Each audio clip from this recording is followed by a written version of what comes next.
Hello everyone, today I will show you how to enable plugins on ChatGPT, and here's how it is done.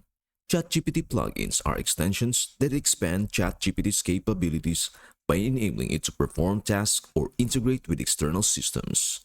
In order to discover that, make sure to log in your ChatGPT account and then click Explore GPTs. As we can see, there are a lot of extensions in here in different fields. So let us try this Ask Your PDF in here. I will upload a PDF file. Just click this pin button, and then after choosing a file, I will ask ChatGPT questions about this file. Let me say, please make a summary out of this. And here you go. The answer they have given is correct. You can discover other extensions by browsing those plugins. And that's everything you need to know about how to enable plugins on ChatGPT. Before we end, may I humbly ask you a favor? Please do like, share, and subscribe to our channel. This means the world to us. Thank you so much for watching. We hope to see you in our next video.